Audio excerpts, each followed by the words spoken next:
picture this. The year is 1718, and you are somewhere in the warm, azure waters of the Caribbean. The first hint of dawn paints the horizon a soft rose gold. You awaken not to a sound, but to a feeling. It's the gentle, rhythmic rock of the ship beneath you, a constant cradle that has become the background beat of your life. In the captain's grand cabin, the air is thick with the scent of old wood, beeswax from polished charts, and the faint, salty tang of the sea itself. This space, a prize taken from a wealthy merchant vessel, is a statement of power. For you, as the queen of this floating kingdom, it is your sanctuary and your war room. Your first decision of the day awaits. You glance towards the men who share your space, your inner circle, your so-called male wives. The title is both a jest and a serious political statement in this upside-down world.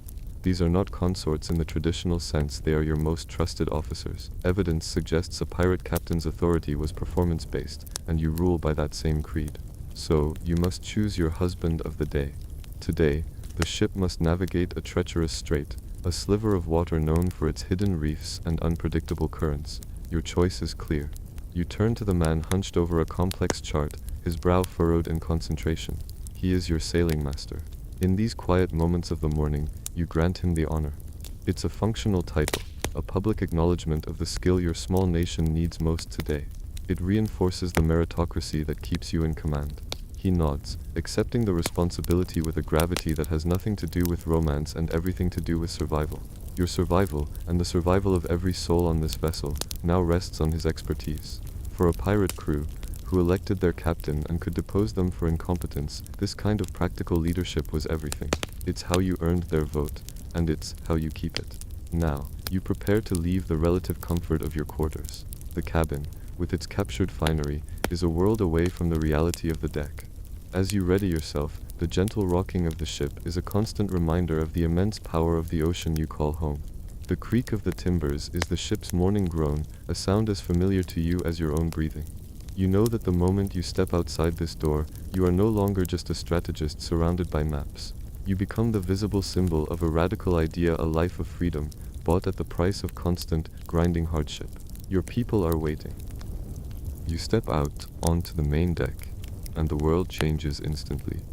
The air is no longer still and warm, it's a chaotic blast of sensory information. The morning sun is already beginning to feel hot on your skin. A stiff breeze whips stray strands of your hair across your face, tasting of salt and spray. The dominant smell out here is a pungent cocktail of damp rope, hot tar, and something foul wafting up from the grates of the bilge below. This is the reality of your ship, a place of ceaseless, physically demanding labor. You and your husband of the day, the sailing master, begin your morning inspection. Congratulations, you are now the undisputed captain of a world defined by shared misery. Your crew is already hard at work, their bare feet slapping against the damp wood of the deck. You see a team at the pumps, their bodies straining in a rhythmic, back-breaking dance. They are clearing the bilge, that foul soup of seawater, human waste, and rot that collects in the ship's belly. The sound is a monotonous squelch and groan, the soundtrack to their morning. Their effort is what keeps your vessel from slowly sinking beneath your feet. You give them a nod of acknowledgement their work is essential, and they need to know you see it. As you walk the deck, your gaze travels upward. High above, men who look as small as insects are scrambling across the rigging. They are checking and repairing the vast web of ropes and sails that acts as the ship's engine. One mistake, one slip of the hand or foot, and they could plummet to the deck or into the sea. The constant exposure to the elements has worn the canvas thin and frayed the ropes. Their work, like everything here, is never truly finished. This isn't the swashbuckling life of legend, it's a constant, dirty, and dangerous struggle to keep your world from falling apart. But here's the thing. Every single person you see chose this life. They are refugees from the tyranny of the Royal Navy and the merchant service, where they faced flogging, starvation wages, and the constant threat of impressment. For them, the squalor and the danger were a fair price for self-determination. They look to you not as a monarch, but as the architect of that freedom. Your inspection isn't about cracking a whip, it's about competence. You check the lashings, run a hand over a newly patched sail, and confer with your boatswain. You master this harsh reality alongside them, And that is the true source of your authority. Through it all, you know that a successful raid isn't just about gold, it's about fresh water, citrus to ward off scurvy, and a brief respite from this grind. After the inspection, it's time for the War Council. You retreat to your grand cabin, but the space feels different now. The charts are unrolled, the dividers and sextants laid out with purpose. It is no longer a bedroom, it has become the brain of the ship. Your inner circle, your male wives, gather around the large central table. This isn't a queen summoning her court. According to the pirate code, this is a constitutional necessity. Your power, while absolute in the heat of battle, is checked at all other times. You have to build consensus to act. Sitting directly across from you is the quartermaster.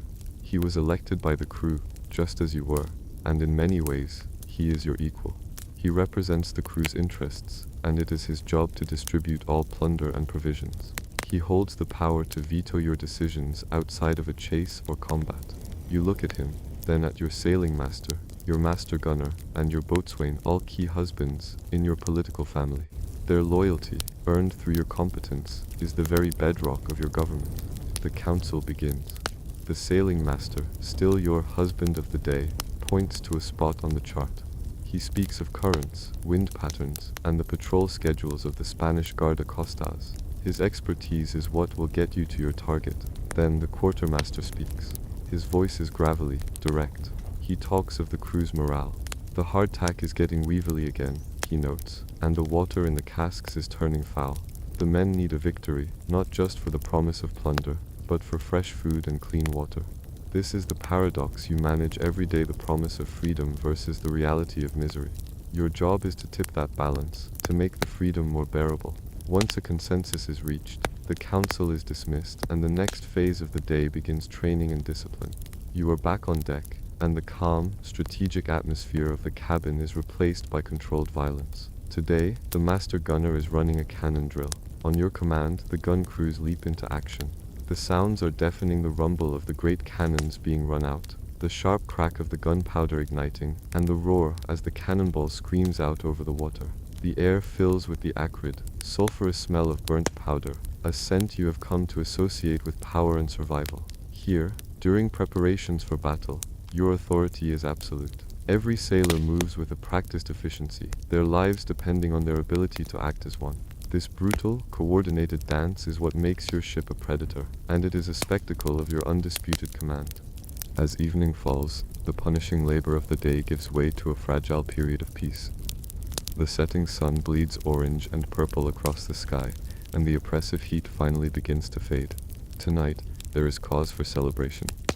A small prize was taken this afternoon, a minor merchant sloop, but one that carried precious cargo: casks of wine, sacks of fresh limes, and live chickens. Tonight, you will hold a feast at the captain's table, and for a few hours, the misery of this life will be forgotten. The entire affair is a direct measure of your success as a leader. The main deck is transformed. Lanterns are lit, casting a warm, flickering glow that dances across the faces of your crew. The long table is set up, and you take your place at its head, your wives and other officers surrounding you. But this is not a formal, segregated affair like on a naval vessel. Many of the able-bodied sailors gather around, finding places to sit on coils of rope or overturned crates. The rigid hierarchy of the outside world has been dissolved here. You eat with your crew, a deliberate rejection of the aristocratic privilege you all fled. The air fills with new smells, smells of celebration.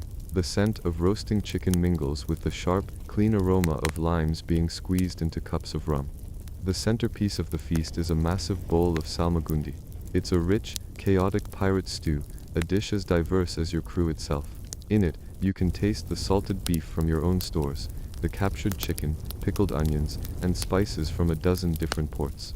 It's a taste of success, a dish that turns a monotonous diet into a moment of pure joy. You watch your crew eat, their faces relaxed, and you feel the bonds of your community tightening. The sound of a fiddle starts up, a lively tune that gets feet tapping. Men share stories and jokes, their voices rising and falling with the rhythm of the waves. You share a cup of the captured wine with your quartermaster, the man who is both your partner and your political check. In this moment, the complex dynamics of pirate democracy are simplified into simple camaraderie. Don't worry, the hardship will return with the morning sun. But for tonight, under the vast, Starry canvas of the Caribbean sky, you have provided more than plunder. You have provided a community. You have taken a life of brutal freedom and, for one evening, made it feel like a home. And so, having witnessed a day in the life of the Queen at the zenith of her power, we'll drop anchor here for just a moment. We have walked her decks and sat at her table. If your curiosity is still aboard, then you are a worthy member of this crew. But the seas ahead are far from calm. Soon, we will bear witness to the desperate, dramatic flight of a suffocated noblewoman from her gilded cage and untangle the threads of why a puritanical empire would hunt her as a moral abomination. It is a tale of rebellion and fury, one I trust we can chart from the relative safety of our crow's nest. If you wish to see this chronicle through to its end, signal your approval by leaving a like on this video, and sign the ship's articles by subscribing to the channel. Ensure your berth is held for the next leg of our voyage. For now, catch your breath.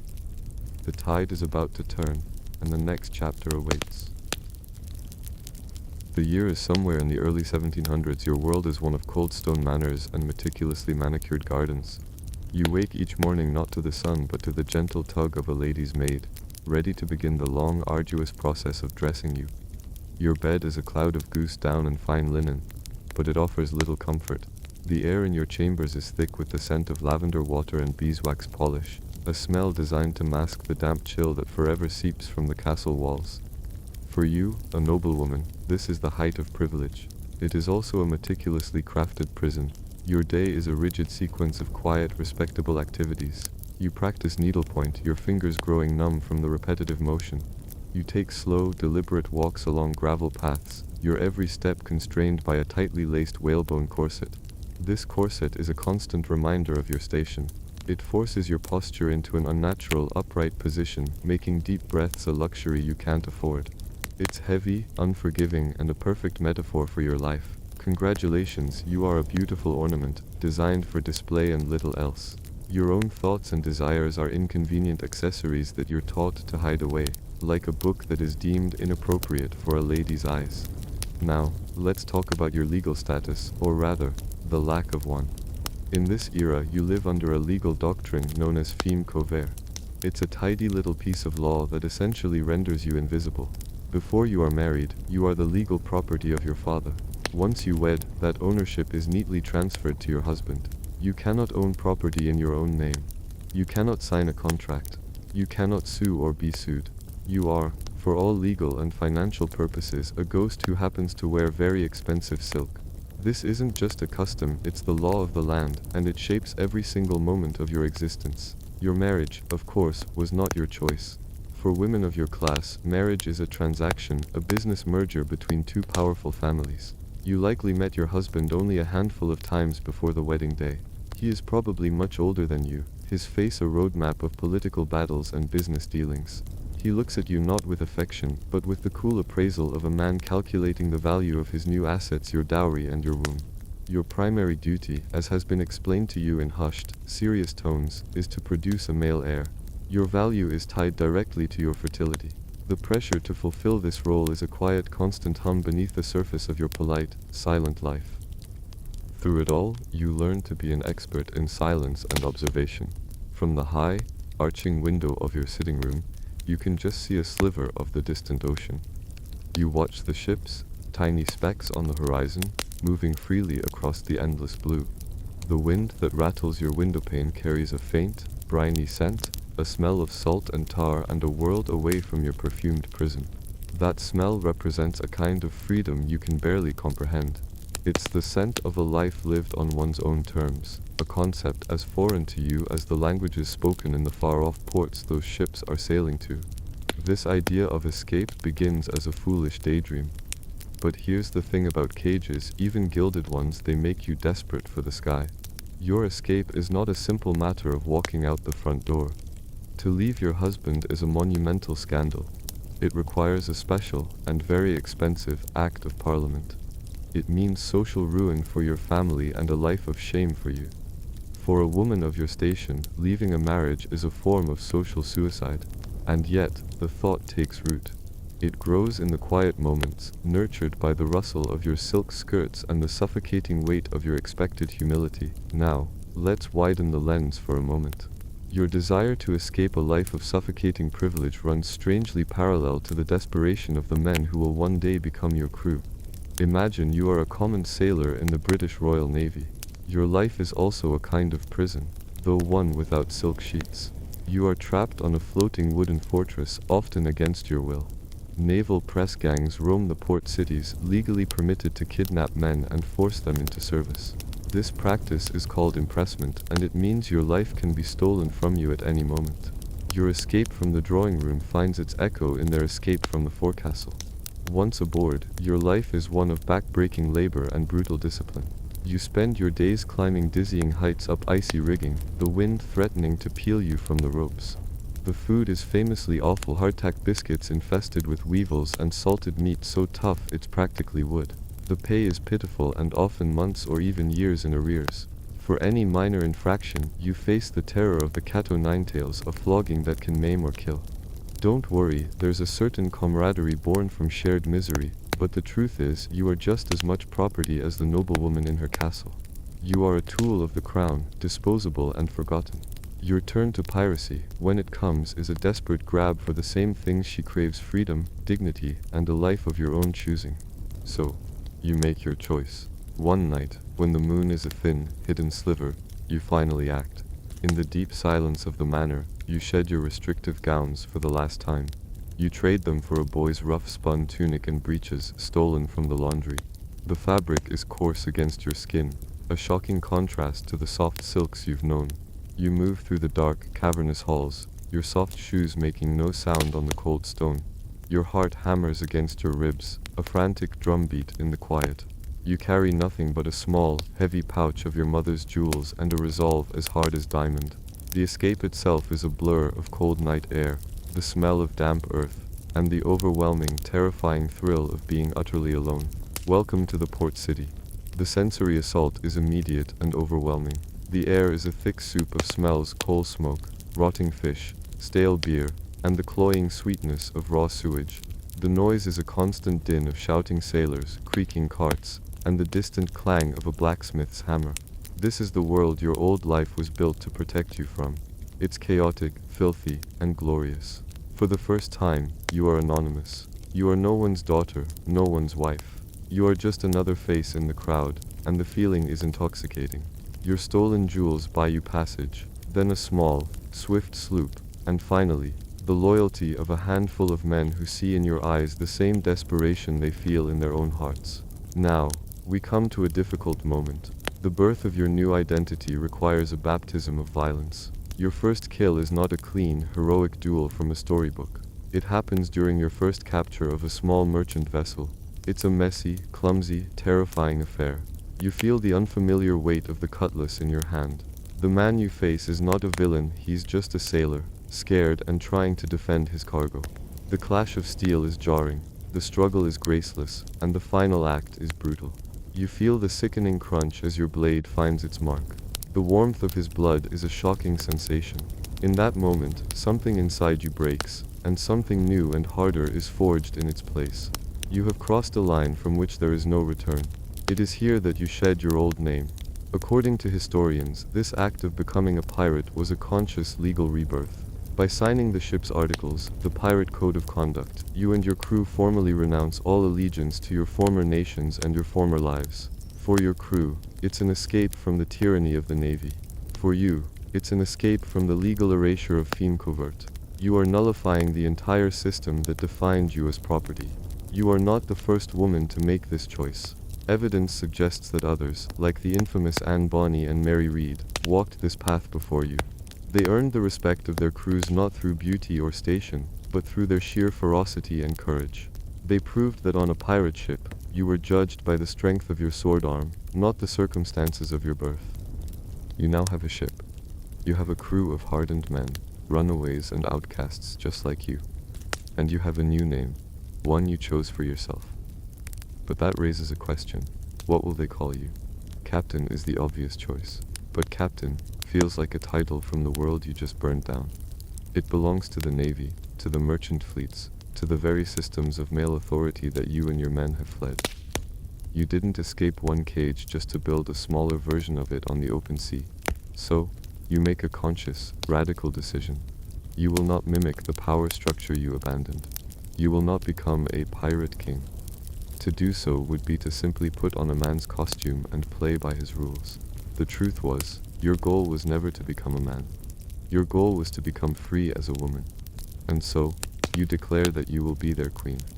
This choice is a deeply subversive political statement. It's a rejection of the patriarchal script that dictated your every move. A king rules by established tradition and divine right.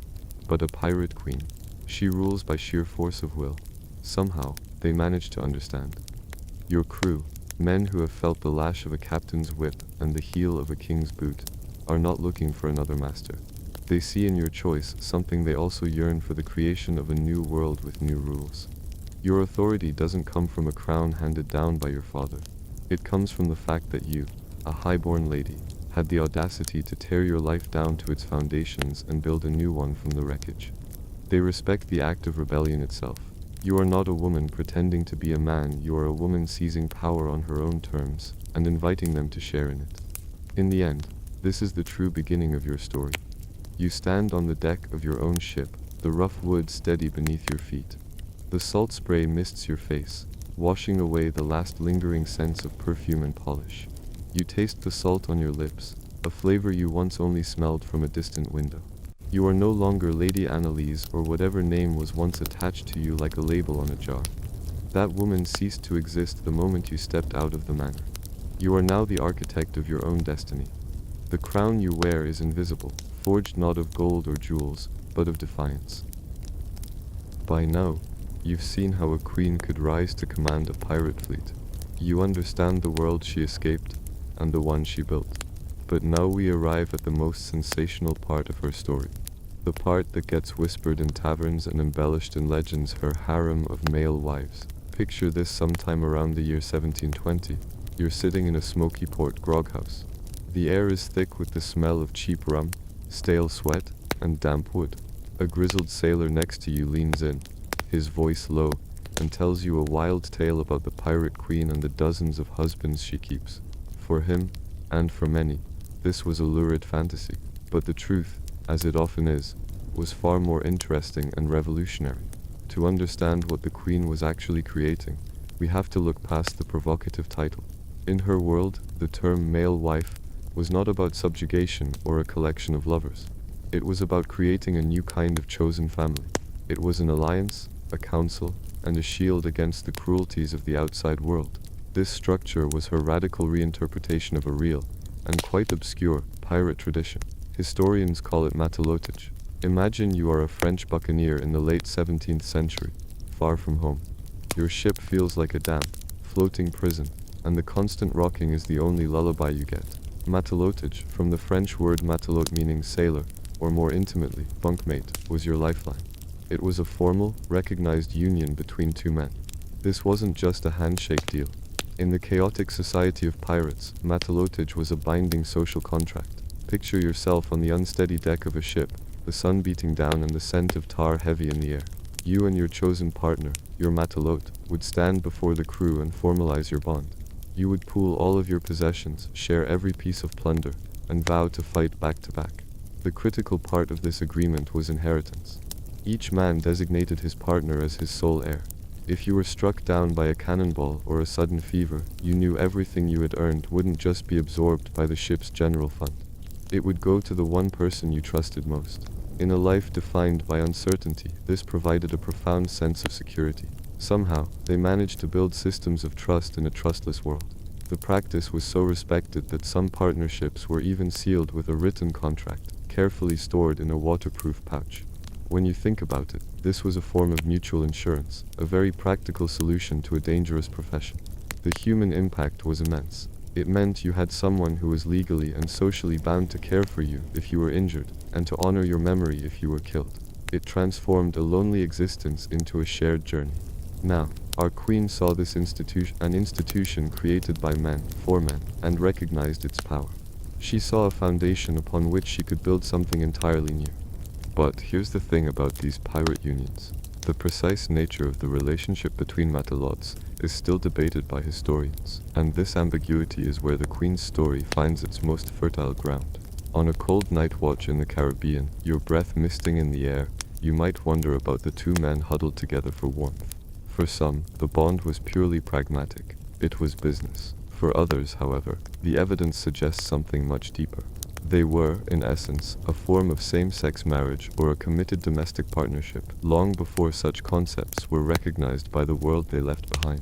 Accounts from the time provide tantalizing clues. Take the infamous pirate captain Robert Culliford and his partner John Swan. When they were captured, contemporary sources described them not as friends or business partners, but as consorts. It suggests a bond of deep affection and companionship that went far beyond sharing plunder. This historical gray area is what allows the Queen's harem to be such a complex and powerful institution. For her, the title husband could mean many things. It could signify a strategic political alliance, a platonic confidant and advisor, or, yes, a lover. The power was in its flexibility. Don't worry, we'll break down exactly what this looked like in practice. The Queen's crew, like most pirate crews of the era, was a meritocracy of outcasts. This made it the perfect recruiting pool for her inner circle. Imagine you are a disgraced scholar from a university in Europe. Perhaps you published a paper that offended the church, or your theories on celestial navigation were deemed heretical. You find yourself cast out, penniless, and eventually pressed into service on a naval ship where your knowledge is ignored. The air is filled with the sounds of whips cracking and the stench of sickness. This is your life now. Until, one day, your ship is taken by the pirate queen. You are brought onto her vessel, expecting death. But what you find is order. The deck is clean, the crew is disciplined, and the air smells of salt water and purpose, not despair. Instead of being put in chains, you're brought before the queen. She doesn't care about your disgraced name or the powerful enemies you made back home. She asks you what you can do. You tell her you can read the stars, that you can chart a course through any storm. For the first time in years, someone sees your value. This was the reality for so many. A pirate ship was a motley crew, where your worth was based on your skill and your courage, not your birth, your religion, or the color of your skin. It was a place where you could be reborn. Once you were accepted into the Queen's fleet, you might eventually be considered for her inner circle. Being named one of her male wives wasn't about being possessed, it was about being given a position of immense trust and responsibility. In the humid confines of the Queen's grand cabin, surrounded by maps and captured silks, you would find her council of husbands. Each had a specific, vital role, turning the harem into a highly effective governing body. These were not just random sailors, they were the pillars of her empire. Imagine this. You are the scholar. Your past life of dusty books and academic ridicule is a distant memory. Here, you are the navigator, one of the most respected men on the ship. Your evenings are spent on the quarterdeck, the cool, salty breeze on your face. You hold a heavy brass astrolabe, its familiar weight a comfort in your hands. The ship gently creaks below you as you measure the angles of the stars. The fate of the entire fleet, hundreds of souls, rests on your calculations. The Queen doesn't just ask for your course, she asks for your opinion. You are her advisor, her strategist, and in this world, your mind is your greatest weapon. You have found your purpose not in a quiet library, but on the vast, open ocean. Or perhaps you were once a rival. Imagine you were the captain of your own ship, fierce and proud, until you had the misfortune of crossing her path. You were defeated, but she saw something in you, not a threat, but an asset. She offered you a choice: death or fealty. Now, you are her bodyguard, her tactical advisor. You stand near her during every tense negotiation, the familiar weight of a flintlock pistol tucked into your belt. The air in a rowdy pirate port is thick with the smell of danger, but your focus is absolute. Your loyalty, once given grudgingly, is now unwavering. You protect her life with your own, because in her world, you were given a respect and a role that your own ambition could never have secured. Then there was the spymaster, a role for the clever and the quiet. In the crowded, chaotic streets of Nassau, you blend into the background. The noise is a symphony of a dozen languages, drunken sea shanties, and the clang of a blacksmith's hammer. The air smells of spilled rum, roasting meat, and the nearby harbor. Your job is to listen. You gather intelligence, identify targets, and make discreet deals that strengthen the Queen's position. You are her eyes and ears on land. Each of these roles, the diplomat, the master shipwright who kept the fleet afloat, the surgeon who stitched men back together, was a husband. It was a title of honor, a sign that you were essential. Through it all, a new kind of society was being forged, one based not on birthright, but on merit and mutual respect. The internal politics of this harem were as radical as its name. Within the warm lamp-lit confines of the queen's cabin, a new social contract was enforced. This was a world governed by rules of consent, loyalty, and deep respect. You, as one of her husbands, were not her property. You were her partner, her confidant, a member of her chosen family. The truth was, you likely had more autonomy and influence in her council than any woman, and most men, had in the patriarchal world you all fled. In a society where people were bought and sold, she built a sanctuary of merit. This brings us to the most brilliant aspect of her creation. The harem of male wives was more than just a social structure according to historians who study these fringe movements. It was an act of ideological warfare. She had escaped a world where the institution of marriage was designed to legally and socially subordinate women. Now, on the high seas, she took the very language of her own oppression and inverted it. She took the role she was supposed to be forced into, wife, and transformed it into the ultimate seat of power for herself, the queen who takes husbands. Imagine the sheer audacity. She appropriated matelotage, an institution created by men to support each other, and reshaped it in her own image. By calling her most trusted male advisors her wives, she performed a stunning act of political jujitsu. In the 18th century, the word wife implied a subordinate, a possession. But in her kingdom, being named a wife was the highest honor a man could achieve. It meant you were trusted, you were valued, and you had a voice. She took the subordinate term and assigned it to her male partners, but in doing so, she elevated them within her new world order. So next time you think about the power of words, remember the pirate queen. She understood that power doesn't just lie in cannons and swords. It lies in who has the authority to define the world. In her cabin, surrounded by her council of husbands, you would feel the warm glow of the lanterns on your skin and the gentle sway of the ship. You'd listen to the respectful debate, the sharing of ideas. And you would understand that you were part of something revolutionary. She proved that the meaning of a word isn't fixed. The true power lies in taking a word meant to cage you, and turning it into a crown. Imagine, for a moment, that you've made it. You survived the press gangs, the storms, and the battles. You now find yourself a part of the Queen's growing fleet. On a sweltering afternoon in the Caribbean, you're summoned to the mainmast, along with every other soul on the ship. The air is thick with the familiar smells of hot tar, brine, and unwashed bodies. You stand on the wooden deck, its surface worn smooth by countless bare feet and the relentless sun. The Queen herself, or perhaps her quartermaster, unrolls a heavy sheet of parchment. These are the ship's articles. This is the code you will live and die by. You listen as the words are read aloud. The first principle is what some historians call radical democracy. On this ship, every person has a vote in affairs of moment. Every major decision, from choosing the next target to electing a new captain, is put to a popular vote.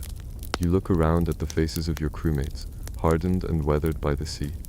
For most of you, this is the first time your voice has ever truly mattered. Back home, your life was dictated by kings, lords, and merchants. Here, on this floating piece of wood, your opinion is equal to any other. It's a strange, heavy, and wonderful feeling. Now, they get to the part about plunder. You've heard stories from sailors in the Navy, where the captain might earn 1,000 times more than the common seaman. The articles laid out before you are different. According to the code, the captain and quartermaster receive only 2 shares of any prize. Every other member of the crew, including you, receives 1 full share.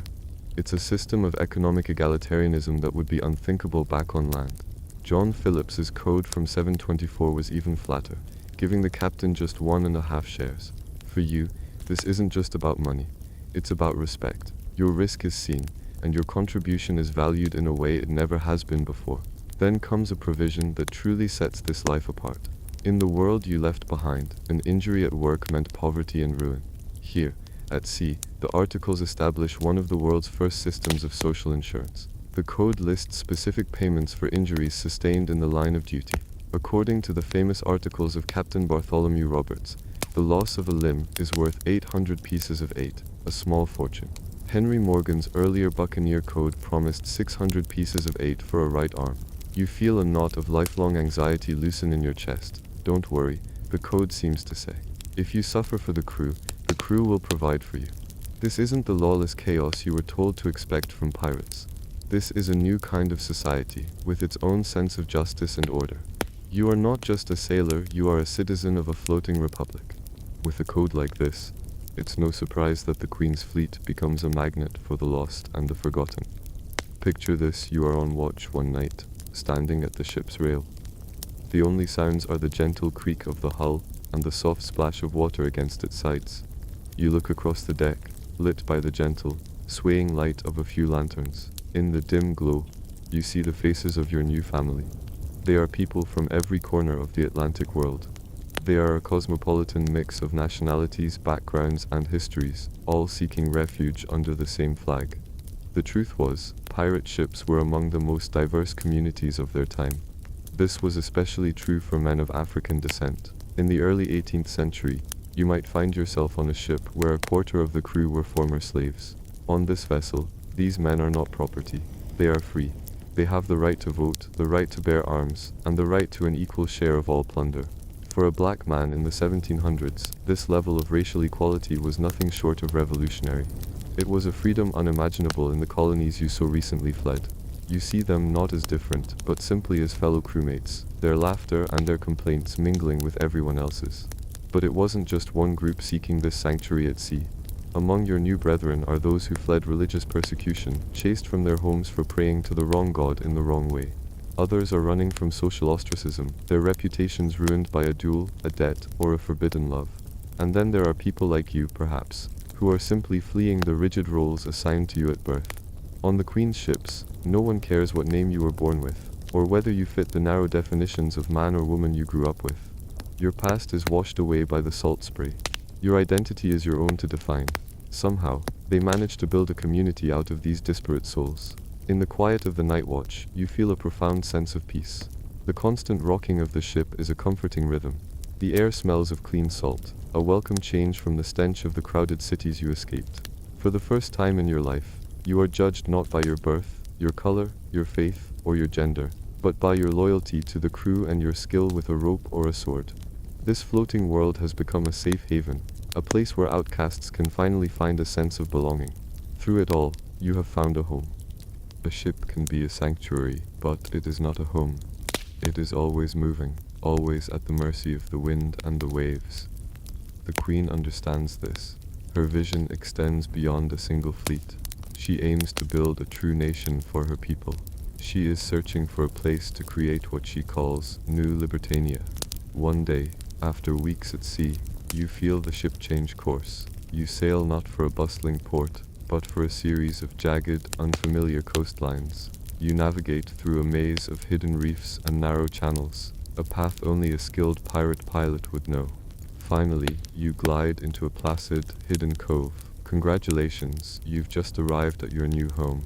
The air that greets you is entirely different from the open sea. It's thick with the smell of damp earth, wood smoke from 100 cooking fires, and the sweet perfume of tropical flowers you can't name. Before you is a sprawling settlement built along the white sand beach.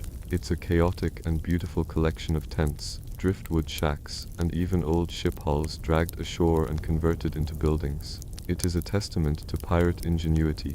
This is the Queen's Island stronghold, her new Libertania, and your new life on solid ground is about to begin. Life in this unique society is unlike anything you've ever known. The structures that defined your old world simply don't exist here.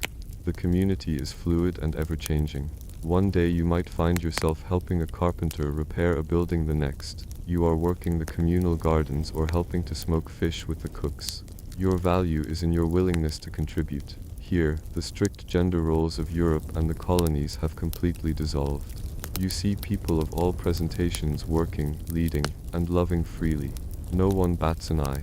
It's the ultimate expression of the freedom promised in the ship's articles. But here's the thing: this grand vision isn't entirely new.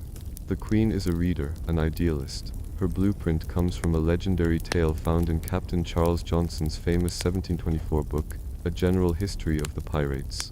The book tells of a utopian pirate colony in Madagascar called Libertalia. According to the story, its citizens, who called themselves the Liberi, rejected all nationality and lived under the motto, "For God and Liberty." They practiced a form of direct democracy, abolished slavery entirely, and held all their property in a common treasury. Queen heard this story and saw not a myth, but a goal. She is consciously trying to build that legend into a tangible reality. Your participation in New Libertania feels less like piracy and more like a grand social experiment. You are building a new world from scratch. While the Queen's inspiration may be the stuff of legend, the idea of a pirate-run stronghold is firmly rooted in history. Modern historians generally believe that Libertalia was a fictional political allegory, a story created by Johnson to critique the societies of Europe. It was a beautiful idea, but likely just an idea.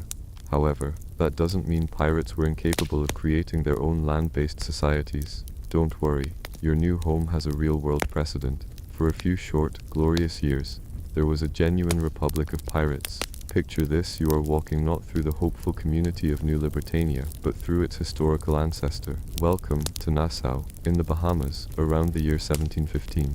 The humid air is a suffocating blanket, heavy with the stench of cheap rum, sweat, body odor, and the acrid tang of spent gunpowder. The settlement is a chaotic, sprawling shantytown, far more lawless and dangerous than the Queen's ordered society. Abandoned by the British, Nassau became the de facto pirate capital of the world. At its height, over 1,000 pirates called this place home, led by a loose council of captains like the infamous Benjamin Hornigold and Henry Jennings. What they found in Nassau was a perfect base of operations. Its harbor was deep enough for pirate sloops but too shallow for the massive warships of the Royal Navy. It was a sanctuary, but a rough one. It lacked the utopian ideals of Libertalia or the intentional community of your New Libertania. Nassau was a place of convenience and opportunity, a lawless free-for-all where pirates could rest, repair their ships, and spend their plunder in a haze of drink and debauchery. It was a functional republic, but it was not a grand social experiment. It was a temporary autonomous zone, and its time was running out. The truth was, such a place could never last. In 1718 the party came to a sudden end. The new governor, Woodes Rogers, a former privateer himself, sailed into the harbor with a fleet of Royal Navy ships and a king's pardon for any pirate willing to surrender. The Republic of Pirates collapsed almost overnight. Some pirates accepted the pardon, while others fled to fight another day. But the great sanctuary of Nassau was no more. This history serves as a quiet, sobering reminder. Your life in the hidden cove of New Libertania is peaceful, and the society you are building feels strong. In the end, however, its existence depends on the ignorance and inattention of the great empires. The warmth of your newfound community is real, but so is the shadow of the world outside. For now, you are safe. For now, you are free. Imagine you are a fly on the wall in a grand office in Nassau, or perhaps even London. The air inside is heavy and still, thick with the scent of beeswax polish on mahogany and the faint, sweet smell of port wine. Sunlight streams through tall, wavy glass windows, illuminating dust motes dancing in the air. This is the world of empire, a world of ledgers, maps, and quiet, calculated power. And you, the pirate queen, are the primary topic of conversation. Across a vast, polished desk sits a man who is to become your greatest adversary. He is not a fuming caricature of a villain. No, he is something far more dangerous, a professional. Let's call him a man in the mold of Woodes Rogers, the real-life privateer turned governor who was sent to crush the Republic of Pirates. He is calm, pragmatic, and he understands you better than you think. He taps a manicured finger on a report detailing your latest exploits. To him, you aren't just a thief who steals sugar and indigo. You are an ideological contagion. Your very existence, a floating republic where a woman rules and men are her wives, is a terrifying idea. It's a spark that could ignite the oppressed and disenfranchised across the colonies. He sees your democracy as a disease, and he is the cure. The Empire's response, therefore, begins not with cannon fire, but with ink. In the bustling port towns of the Caribbean, you start to notice a change. Nailed to message boards, tavern doors, and customs houses are freshly printed proclamations. The paper is cheap and rough, and the black ink bleeds slightly, smelling faintly of chemicals and industry. These aren't just wanted posters. They are legal and moral declarations. They formally designate you, your crew, and all pirates as hostis humani generis. It's a Latin phrase that feels cold and heavy. It means enemy of all mankind. This is more than just a label. It's a weapon. In the eyes of the law, you are now stripped of all rights. You are no longer an English, Spanish, or French subject who has broken the law. You are something other, something less than human. This legal dehumanization means that anyone, anywhere, can kill you without trial and claim a reward. There is no haven. There is no negotiation. This affects your crew deeply. The declaration turns every port into a potential trap and every friendly face into a possible betrayer. The pressure begins to mount. Now, the propaganda war turns personal and vicious. From the pulpits of humid colonial churches, preachers who have never seen you begin to paint a lurid picture for their congregations. They don't just speak of your piracy, they fixate on your harem of male wives. You are branded a moral abomination, an affront to God and nature. They use your unconventional family to stoke fear, portraying your community as a pit of sin that threatens the very fabric of decent society. You hear whispers of these sermons from trusted contacts on shore. The words are designed to make you a monster, to strip away your humanity in the public imagination, making the violence that is to come seem not only necessary but righteous. Back in his mahogany-scented office, your antagonist unveils his brilliant and cruel strategy. It's a classic carrot and stick approach. The carrot arrives first, in the form of the king's pardon. Imagine you're anchored in a hidden cove, the air smelling of mangrove and salt marsh, when a small boat approaches under a flag of truce. They bring the news of full pardon for any pirate who surrenders their ship and renounces their life of crime by a certain date. For many on your crew, men who never planned for a long life anyway, this is a powerful temptation. The thought of a warm bed, a stable life, and no longer having to look over their shoulder is a siren's call. This offer fractures the pirate world. Some legendary captains you once considered allies or rivals take the pardon. The camaraderie that once defined the brethren of the coast begins to fray. But here is the stick, the truly cunning part of the plan. Your antagonist doesn't just pardon these pirates, he commissions them. Men like the historical Benjamin Hornigold, once a mentor to Blackbeard, are given ships and orders to hunt down those who refuse the pardon. Suddenly, your enemy isn't a uniformed naval officer who barely knows these waters. It's a former brother, a man who knows your tactics, your signals, and your secret hiding places. The sense of betrayal feels colder and sharper than any cutlass. Then comes the bounty. You see it for the first time in a captured merchant vessel, tacked to a mast. It's a crude woodcut illustration of your face, bearing only a passing resemblance, but the name is clear. A fortune is offered for your capture, dead or alive. And below your name are smaller, but still substantial, bounties for each of your husbands. Your family has been marked for death. You look at the men around you, your partners in life and on the sea. The men who cook, who mend the sails, who fight by your side. The Empire has put a price on their heads, turning your love and loyalty into a liability. It's a psychological blow, designed to isolate you and make your own crew wonder if you're worth the risk. But out on the open water, the Empire's power has its limits. This is where your true advantage lies. Welcome to your ship, most likely a sloop. Feel the smooth, worn wood of the railing under your hand. It's a relatively small vessel, perhaps 70 feet long, with a single tall mast designed for speed.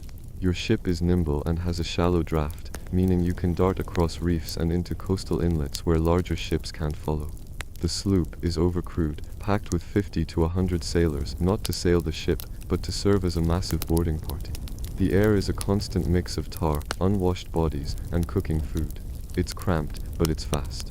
Now, picture the vessel hunting you, a naval frigate. It is a beast. 3 towering masts, a thick, reinforced hull, and 2 full decks of heavy cannons. It's built for one purpose: to unleash devastating broadsides and turn other ships into floating piles of splinters. But it's slow, cumbersome, and its deep hull makes it a prisoner of the open sea. It cannot follow you into the shallows.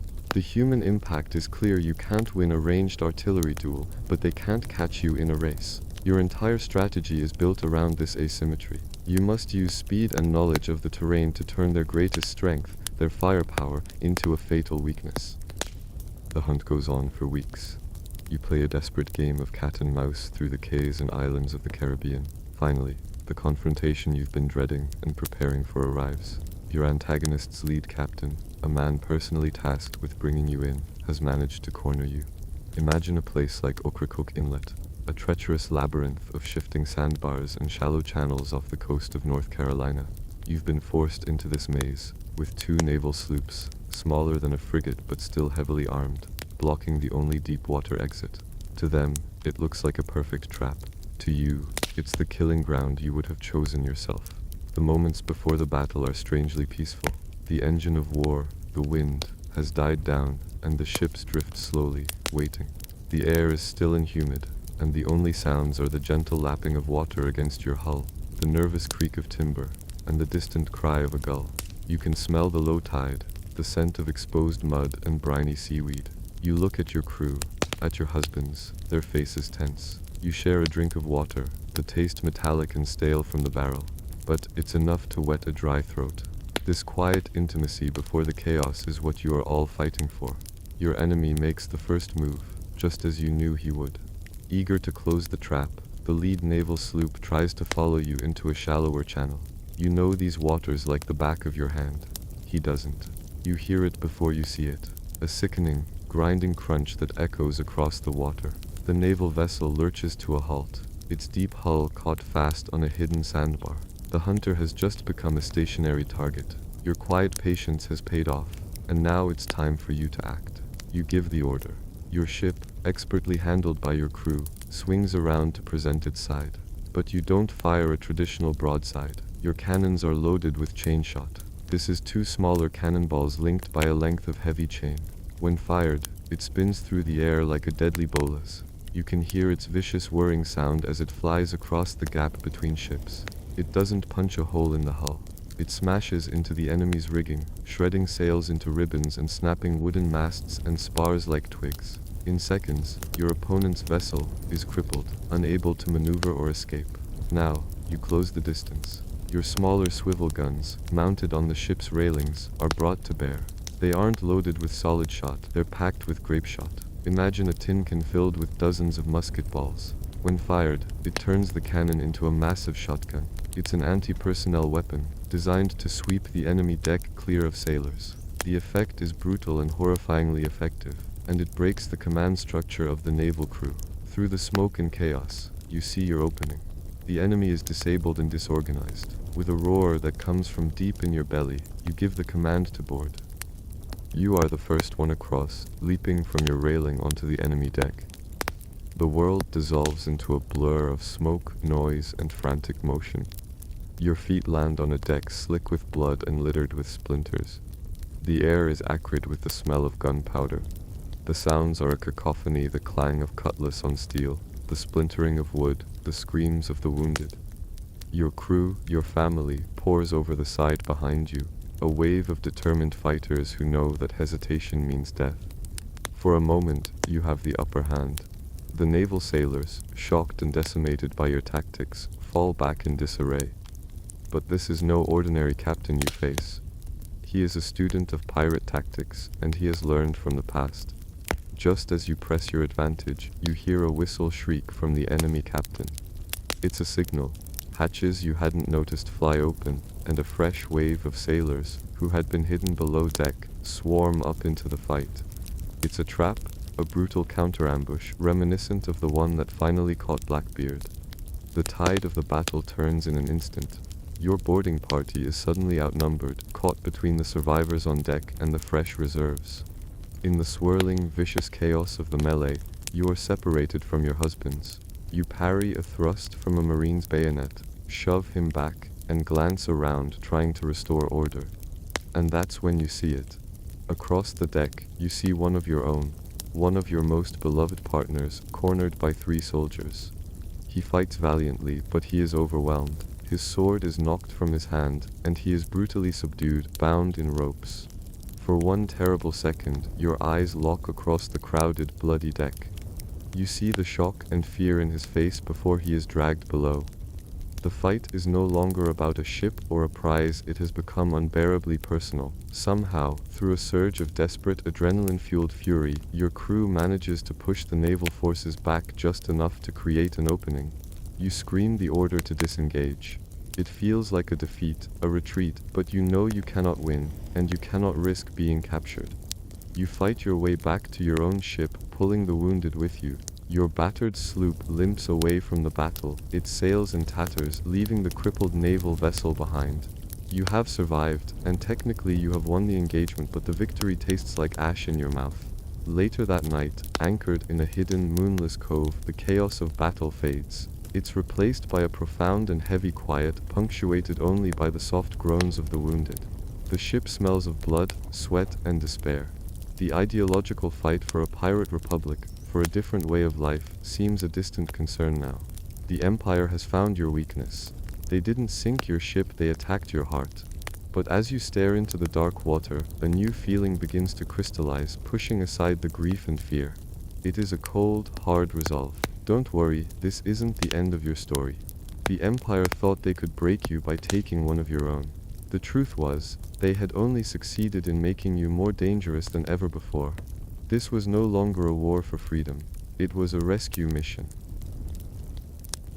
You're leaning against the damp, splintery rail of a merchant ship. The air is thick with the smell of brine and tar, and the night is so black you can't tell the sea from the sky. All you hear is the gentle creak of the hull and the soft flap of the sails overhead. It's on a night like this that sailors tell stories, and the story they're telling tonight is about the Queen. They ask the question that hangs in the humid air like a ghost: what happened to her? There's no official record, no grand final battle. She simply vanished. For the people who followed her, this lack of an ending was a strange kind of comfort. Some say she died in a blaze of glory, her ship a funeral pyre on the endless water.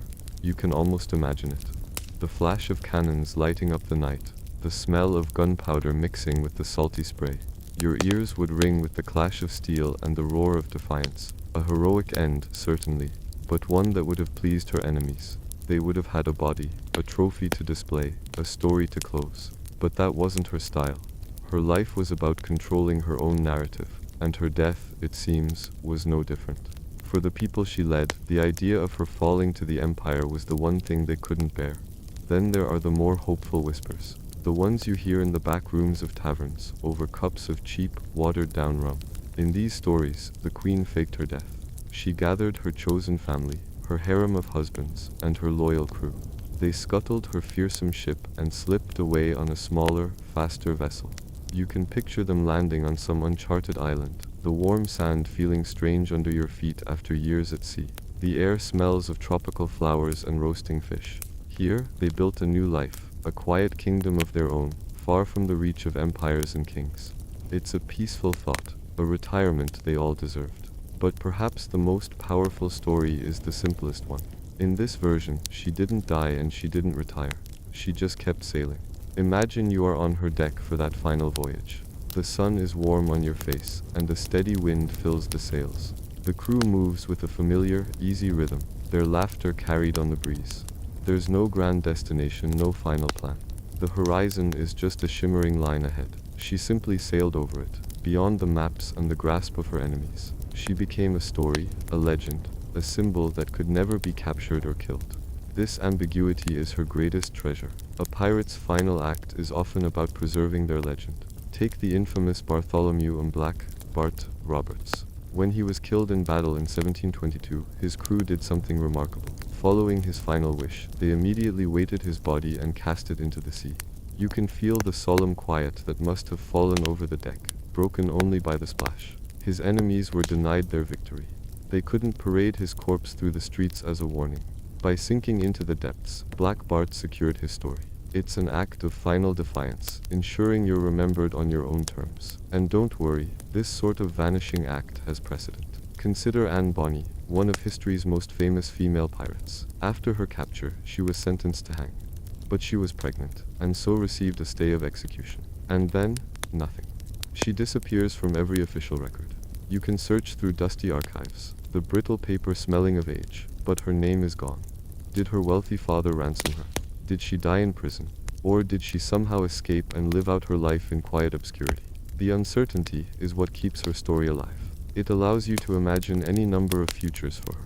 The Queen, it seems, learned this lesson well. By sailing into the mist, she ensured her legend would never truly die. Now, here's the thing about legends: they are never just one story. They are a battleground. And the battle for the Queen's legacy was fought between the cold, hard ink of official reports and the warm, whispered words of folk history.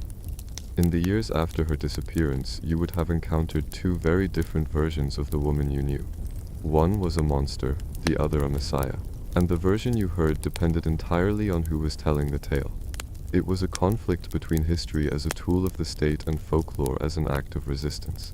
Let's start with the official story. Picture yourself in a London print shop, the air thick with the chemical smell of ink and the clatter of the printing press.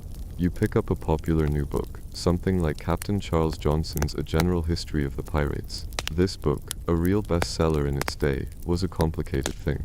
On the one hand, it was sensational.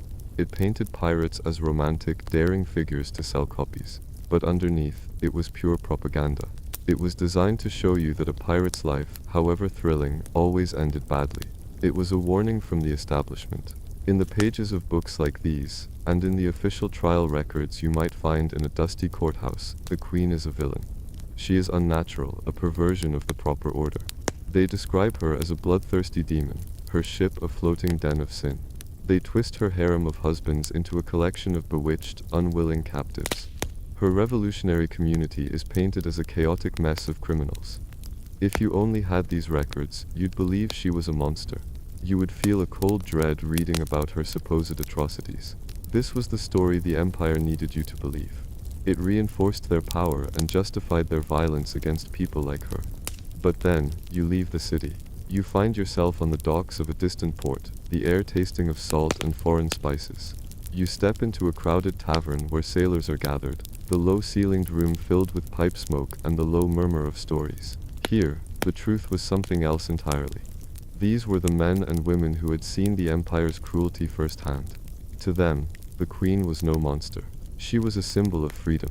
They spoke of her with a quiet reverence, their voices low and earnest. For them, she represented a life lived outside the crushing weight of naval discipline and colonial greed. In their stories, her ship wasn't a den of sin, it was a utopia. It was a place where you were judged by your skills, not your birth or your gender. Her harem wasn't a collection of captives, it was a chosen family, built on love and mutual respect. You can imagine the relief of finding such a place, a floating republic where you could finally be yourself. The sailor's legend described a world turned upside down, where the oppressed became the powerful. They told tales of her cleverness, her fairness, and her courage. This wasn't just a story they told for entertainment, it was a memory they were keeping alive. Somehow, they managed to keep this version alive through the generations. It became a folk history, passed down from one sailor to the next. Telling this story was an act of defiance. It was a way of saying that the Empire did not own the truth. They could print their books and issue their decrees, but they couldn't erase the memory of the Queen who built a better world, even if it was only on a single ship. So next time you hear a story about a historical villain, it's worth asking who first told that story and why. The truth is often found in the whispers, not the headlines. The Queen's story, as grand as it is, doesn't exist in a vacuum. She stands on the shoulders of real women who carved their own legends out of a world that tried to deny them. Her fictional tale feels so true because it echoes the lives of historical figures who really did challenge the empires of their day. To understand her legacy, you need to understand the women who came before and alongside her. They prove that a woman could be a warrior, a strategist, and a stateswoman on a scale that dwarfed her male rivals. First, let's travel to the South China Sea in the early 1800s. Welcome to the Red Flag Fleet. You are now floating in the midst of the largest pirate armada in human history. There are over 1,100 ships and 80,000 pirates under a single command. The air buzzes with activity, a floating city of sails and masts. And the person in charge of it all was a woman named Qing Shi. Originally a prostitute, she rose to become the most successful pirate who ever lived. She wasn't just a raider, she was a brilliant administrator and a military genius. Imagine the organizational skill it would take to manage that many people. You'd need to coordinate food supplies, weapon distribution, and battle plans for a force larger than many national navies. Qing Shi did it all. She created a strict code of laws that governed her fleet, ensuring discipline and a fair distribution of plunder. Her strategic mind was so sharp that she repeatedly defeated the combined forces of the Chinese Qing dynasty, the Portuguese, and the British. She was unstoppable. For the people under her command, she provided a stability and a future that the state could not. But here's the most incredible part of her story. After years of undefeated rule, she negotiated her own surrender. It wasn't a defeat, it was a political masterstroke.